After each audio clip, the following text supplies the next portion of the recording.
श्री गुरुदेव दत्त. श्री स्वामी समर्थ. श्री गुरुचरित्र अध्याय पहिला.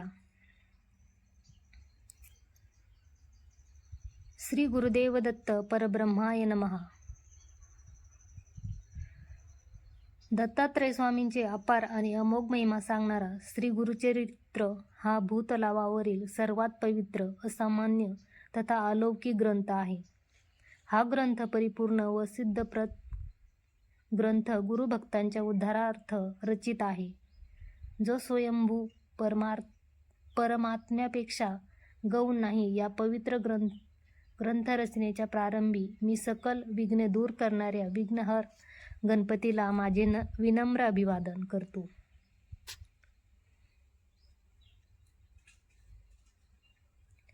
जो सर्व भक्तांकडून, अगदी देवदेवतांकडून देखील पूजला जातो. तोच ओंकार स्वरूपी आणि मंगलमूर्ती आहे. त्याच्या कृपेने हा ग्रंथ शाश्वत दिव्य ज्ञानाने समृद्ध हो. मी विद्याभिमानी वेदशास्त्राची देवता माता श्री शारदेला मनपूर्वक आवाहन करतो आणि तिचा आशीर्वाद मागतो. चतुर्वेद प्रकट करणाऱ्या सृष्टिकर्ता ब्रह्मदेवाला मी नमन करतो. देवता सार्वभौम, लक्ष्मीपती, सृष्टीपालक, संसार सागर पार करण्यासाठी नौकारूपी क्षीरसागरवासी श्री लक्ष्मीनारायणाला भक्तिपूर्वक नमन वंदन करून त्याचा अनुग्रह इच्छितो. पावनकर गंगेला आपल्या जटेमध्ये धारण करणाऱ्या गौरीशंकराला उत्कंठतेने व अत्यंत भक्तिभावाने साष्टांग दंडवत करतो. सकल अध्यात्म साधकांसाठी मार्गदर्शक ब्रह्मा विष्णू महेश्वर स्वरूपी आध्यात्मिक साधकांना अग्रगण्य असणाऱ्या पूजनीय श्री सद्गुरु दत्तात्रयांच्या चरणकमलावर शिरसावंदन करतो. समस्त देवता, ऋषीगण, संतश्रेष्ठ तसेच परंपरा व माझे पूर्वज आणि आदरणीय माता पिता यांचे स्मरण स्तवनादी करून त्यांना नमस्कार करतो.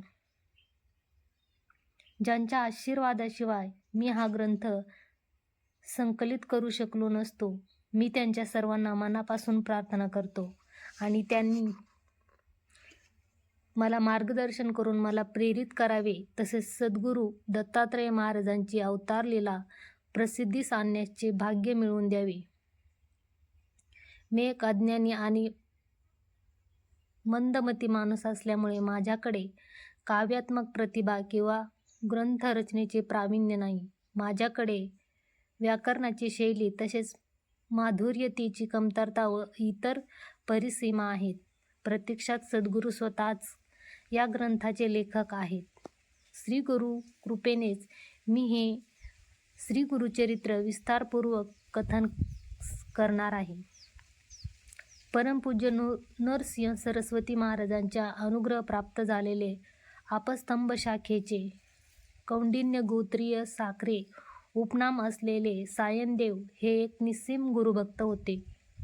त्यांना नागनाथ नावाचा मुलगा होता. नागनाथांचा पुत्र देवराय, देवरायांचा मुलगा गंगाधर हा सद्गुरूचा अत्यंत निष्ठावंत भक्त होता. श्री सद्गुरूंच्या परमपावन चरणाचे स्मरण करणे हाच त्याचा एकमेव धर्म होता. सद्गुरूंकडून अखंड आशीर्वाद प्राप्त केलेला सरस्वती हा गंगाधराचा पुत्र होता, जो पुढे सरस्वती गंगाधर या नावाने प्रख्यात झाला. गुरुकृपेने संपन्न कामधेनू स्वरूपी अपरिमित गुरुमहिमा वर्णन करणाऱ्या गुरुचरित्राचा रचयिता सरस्वती गंगाधर होय. पवित्र असे गुरुचरित्र रचून या जगाला अर्पण करणारा तो महापुरुष आहे. सरस्वती गंगाधर, ज्याला सिद्धमुनीचा शिष्य नामधारक या नावानेही संबोधले जाते, तो सद्गुरू नरसिंह सरस्वती यांचा शिष्य आहे. तर सिद्धमुनी हे श्री नरसिंह सरस्वतींचे प्रत्यक्ष शिष्य होय. आपले दिव्य गुरुचरित्र विस्तृतपणे कथन करण्यासाठी श्री गुरूंनीच सरस्वती गंगाधरला नियुक्त केले व तसा आदेश दिला. कामधेनू स्वरूपी श्री गुरूंचे वाक्य शिरोधार्य व परमधर्म मानून त्याने हा पवित्र ग्रंथाची रचना श्री गुरूंच्या प्रेरणेने केली आहे. ज्यांची इच्छा होती की त्यांचे चरित्र जनमानसाचे आध्यात्मिक सामर्थ्य समृद्धी करण्यासाठी उपलब्ध व्हावे, किंबहुना स्वतः नरसिंह सरस्वती महाराजांनी सिद्धमुनीच्या वेशात नामधारकांशी संभाषण रूपात श्री गुरुचरित्राचे निरूपण केले, म्हणून हे चरित्र सिद्धमुनी व शिष्य नामधारक यांच्यामधील संवादरूपी कथा आहे. श्री नरसिंह सरस्वतींच्या प्रेरणेने सिद्धमुनी आपल्या गुरूंच्या इच्छा पूर्ण करीत आहेत.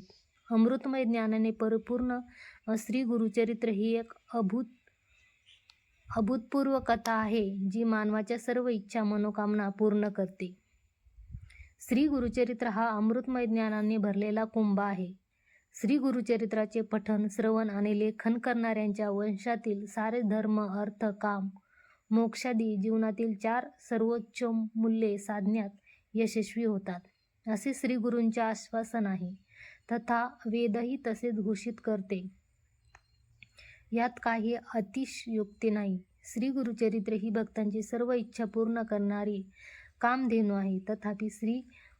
तथापि गुरु भक्तांनी संशयरहित होऊन पुण्य पावनकर असलेल्या या ग्रंथात अखंड विश्वास ठेवावा. श्री गुरुचरित्राच्या अनुसंधानाने परमात्म्याला संबंध असलेले पवित्र ज्ञानयोग देखील लाभतो. श्री गुरुचरित्र हा अत्यंत पुण्यप्रद ग्रंथ आहे, जो वाचकाला संतती, उत्तम आरोग्य, विपुल संपत्ती, कीर्ती, दीर्घायुष्य, भौतिक समृद्धी देतो आणि त्यांचे सखल मनोरथ पूर्ण करतो. वाचकाला अंततोगत्वा ऐहिक जीवनातून मुक्ती मिळते. त्यासाठी हे दिव्य चरित्र अत्यंत भक्तिभावाने आणि श्रद्धेने वाचले पाहिजे. ज्या कारणास्तव या अत्यंत पुण्यप्रद चरित्राच्या संपर्कात सदैव राहिले पाहिजे. हे चरित्र सर्व भाविकांनी अनुसंधान करण्यायोग्य आणि हृदयात स्थान देण्यायोग्य आहे. सप्ताहात प्रगाढ श्रद्धेने आणि भक्तीने श्री गुरुचरित्र पठण अथवा श्रवण करणारा पुण्यवंत सांसारिक बंधनातून मुक्त होतो आणि शाश्वत व दिव्य ज्ञानाच्या मार्गासाठी स्वतःला योग्य बनवतो. श्री गुरुचरित्राच्या महिमेचे प्रत्यक्ष अनुभव घेण्याकरता गुरुवर असीम भक्ती असली पाहिजे. गुरुभक्तीत परमार्थाचे मूळ आहे. निराकार परब्रह्म आपल्या भक्तांना अनुग्रह करण्यासाठी गुरुरूपी साकार स्वरूप धारण करून प्रकट होतो. गुरुभक्तीचा योग करुणाळू परमात्म्याने सर्वांना मिळवून दिलेला आहे. गुरुस्मरण हे सर्वात पवित्र व अत्युत्तम पारमार्थिक साधन आहे. केवळ श्री गुरूंच्या स्मरणाने मनुष्याच्या सर्व मनोकामना पूर्ण होतात. वैयक्तिक अनुभव घेण्यासाठी गुरुप्रती भक्ती आवश्यक आहे. गुरुप्रती असलेली भक्ती हीच अध्यात्माचे उगम स्थान आहे. दैवानुग्रहित दिव्य ज्ञान आत्मसात करण्याची योग्यता केवळ गुरुभक्तांनाच लाभते. श्री नरसिंह सरस्वती गुरुजी पवित्र गाणगापुरी निवासाला असताना त्यांचे अतुलनीय वैभव व अद्भुत चमत्कारिक लीला प्रांतात सर्वत्र पसरू लागल्या होत्या, ज्यामुळे भाविक गुरूंजवळ लोहचुंबकासारखे खेचले जात होते.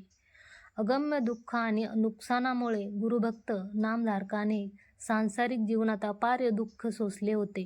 गुरुभक्तीच देवत्वाचे मूळ कारण आहे, असे त्याचे ठाम मत होते. गुरु हे देवत्वासह सर्व गोष्टींचे आदिकारण आहेत, असे त्याला वाटले. त्याच्या आयुष्यात फक्त एकच अभिलाषा होती, ती म्हणजे गाणगापूरच्या नरसिंह सरस्वती सद्गुरूंचे दर्शन घेणे. मनातील आकांक्षा व श्री गुरूंवरील संपूर्ण निष्ठेमुळे तो अखंड सद्गुरूंच्या नामस्मरणात मग्न होऊन अनवरत झुरत होता. गुरुदर्शनासाठी स्वतःची प्राणाहुती देण्यासही त्याची सिद्धता होती. त्या निराश मनस्थितीत चित्ताची व्याकुलता शमविण्यासाठी तो गाणगापूरच्या दिशेने निघाला. मनाच्या त्या अस्वस्थ अवस्थेतही त्याच्या ध्येयापासून तो विचलित झाला नाही. गुरुदर्शनाशिवाय आपल्याला अन्य पर्याय नाही, अशा उत्कट इच्छेने भारून तहान, भूक, थकवा, आरोग्य, कुटुंब आणि इतर काहीही न बाळगता श्री गुरूंचे अखंड नामस्मरण करत गाणगापूरकडे मार्गक्रमण करत राहिला. त्याच्या दीर्घ प्रयाणात तो त्याच्या सद्गुरूचे सतत नामस्मरण करत होता. उदास मनस्थितीत गाणगापूरकडे जात असताना अधूनमधून तो आपल्या गुरूंची प्रशंसा तर कधी कधी गुरूंची निंदा टीका करीत वाटचाल करत होता. मनातल्या मनात तो असा विचार करत होता, हे सर्वज्ञ मूर्ती, कृपासागरा देवा, जगद्रक्षका, 14 भुवनांच्या स्वामी, माता पिता नातेवाईक व सर्वस्व असणाऱ्या, सर्वस्व अनुग्रह करण्याची आहारता असणाऱ्या कृपासागरा, ही दीनावस्था पाहून तुला माझ्यावर अजून दया येत नाही का? माझ्या सहाय्यतेसाठी दुसरा कोण आहे तुझ्याशिवाय? मी इतर कोणाचाही पाठिंबा, आधार किंवा सध्याच्या व्यवस्थित अवस्थेत शोधत नाही. मी असाही आहे. अहो, या संपूर्ण विश्वाचा आदिपुरुष तुझ्याकडे सर्व काही देण्याची योग्यता असतानाही तू माझ्याकडे दुर्लक्ष का करीत आहेस? सर्वस्व अनुग्रह करण्यास समर्थ असलेल्या हे गुरुमूर्ती, तू माझ्याबाबत इतका उदासीन का बरे आहेस? मी दारिद्र्य आणि दुःखात का ग्रस्त आहे? केवळ तुझे नामस्मरण केल्याने एखादा सुख शांती प्राप्त करून घेतो. माझे सारे वंशज सिद्धिप्रद, परमपावन, शुभाशीष देण्यात समर्थ असणाऱ्या तुझ्या चरणकमलांची सेवा करून कृतार्थ झालेले आहेत. कसे काय या विषयात माझे मन स्थिर होत नाही? मी असा कोणता अपराध केला आहे बरे? माझ्या अपराधास्तव तू मला दर्शनाच्या भाग्यापासून वंचित केले आहेस. मी गाढ अज्ञानी असल्यामुळे तुझी स्तुती, भक्ती, सेवा करण्यास असमर्थ आहे. मला फक्त आत्मसुख, शांती व आनंद याचीच कामना आहे. माझे सर्व पाप, अपराध क्षमा कर आणि मला तुझ्या पवित्र चरणकमलांचे दर्शन भाग्य अनुग्रहित कर, अशी मनापासून मी तुझ्याकडे विनंती करतो.